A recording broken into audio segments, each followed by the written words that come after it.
Steve Scalise, as we like to refer to him, Sleazy Scalise, I know that's not how his name is pronounced, but it's too much fun, is in a lot of trouble. He's actually the third-ranking Republican now in the House, which is amazing, right? It turns out that he kind of attended a right-wing, well, that's not surprising so far, white power, oh boy, okay, group, and gave them a rah-rah speech about how they should support his legislation. Blogger Lamar White Jr. in Louisiana broke this story, did a great job with it. Turns out back in 2002, Scalise, while he was trying to get more of those voters on his side, remember he's up and coming at that point, he's a state legislator, and he's trying to move up in the world, and he's got to shore up his base, goes to talk to a group called European American Unity and Rights Organization, or Euro. Now he says later, of course, oh, I didn't know what this group was about. Really, that name didn't trigger anything for you?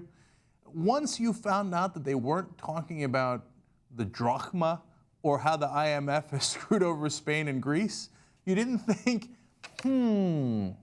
European American Unity and Rights Organization, I wonder what that's about.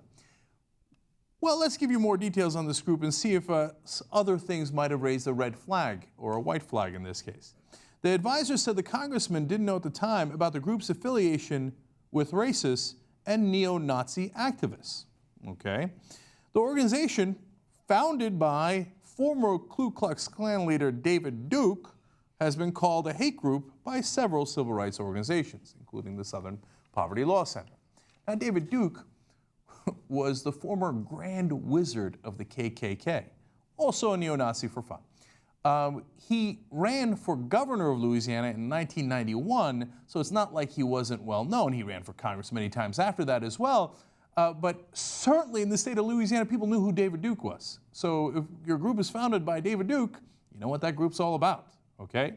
So, nonetheless, when first shown this story, Steve Scalise says, for anyone to suggest that I was involved with a group like that is insulting and ludicrous. Okay. Of course, later when it was proven, the backpedals begin. First we go to the Washington Post explaining why he might have attended such a thing. Scalise's political circle worked furiously late Monday to quell the storm, with his confidants emailing reporters and House members, assuring them that Scalise did not know the implications of his actions in 2002, and describing him as a disorganized and ill-prepared young politician who didn't pay close attention to invitations. So, you see, it's not that he was racist, it's that he was an idiot. What? White racist, white power, yes, let's go. Yeah, I'm a young politician out and get him, let's go. Where's my hood? What do I need for this speech? I'm ready to go. What? I'm just disorganized, man. I didn't know. I gave a speech about white power. Now, you're going to see what this speech was actually about and how it was received in a second, so hold for that. Now that the cat's out of the bag, or the hood, he's going to have to explain, well, I mean, I did kind of speak there. Okay, so one of the many groups that I spoke to regarding this critical legislation was a group whose views I wholeheartedly condemn after it was found out that I actually spoke there. It was a mistake I regret, and I emphatically oppose the divisive racial and religious views groups like these hold.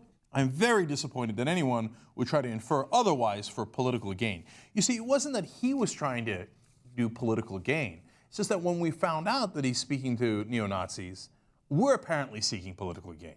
But dude, we didn't speak to neo-Nazis. You spoke to neo-Nazis, right? And you did it for political gain. And don't forget that. That's a really important part of this story, okay?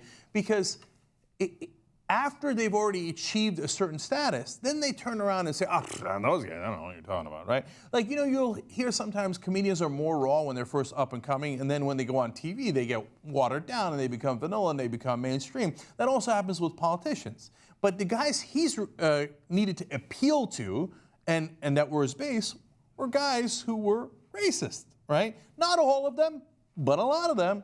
So it wasn't an accident that he went and spoke to them. He wanted to shore up his base. He wanted those guys on his side, as you're going to see in some of the quotes that are coming up.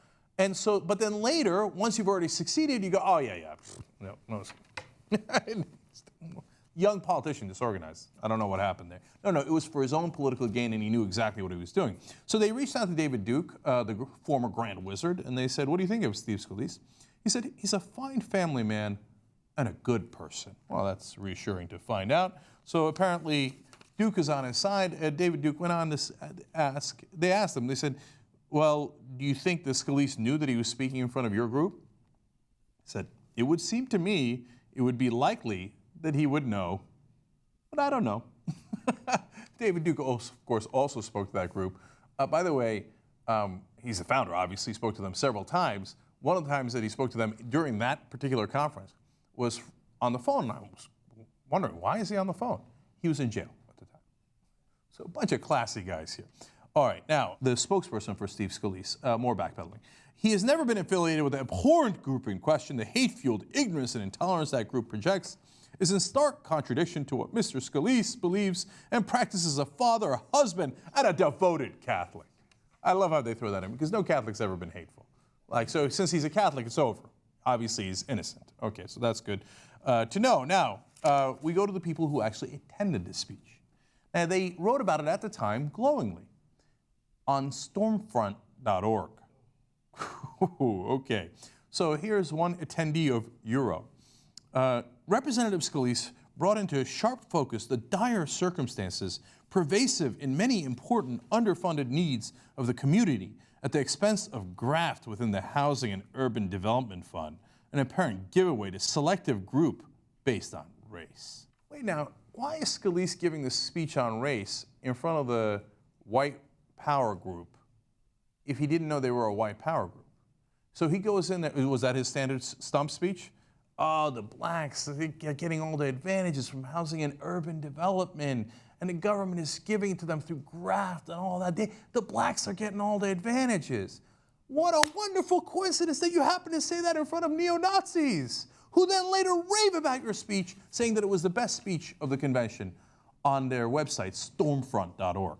Okay, he's not done yet. That same gentleman from Stormfront says, those that attended the Euro conference in New Orleans will recall that Scalise was a speaker offering his support for issues that are of concern to us. How's that for clear? Now, they wrote that at the time. They had no idea that Steve Scalise would later become a congressman, then would become the third most powerful Republican in the House.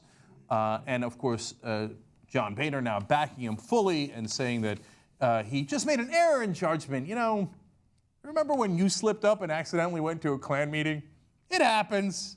It happens. And when you were the keynote speaker at that meeting and you talked about race and they loved your speech, error in judgment, you know, there but for the grace of God. And finally, we go back to Steve Scalise. Now, this was when he was running for Congress. Now, he knew that he had to appeal to the same people that David Duke appealed to. And back then, not now, back then, here's what he said. The novelty of David Duke has worn off.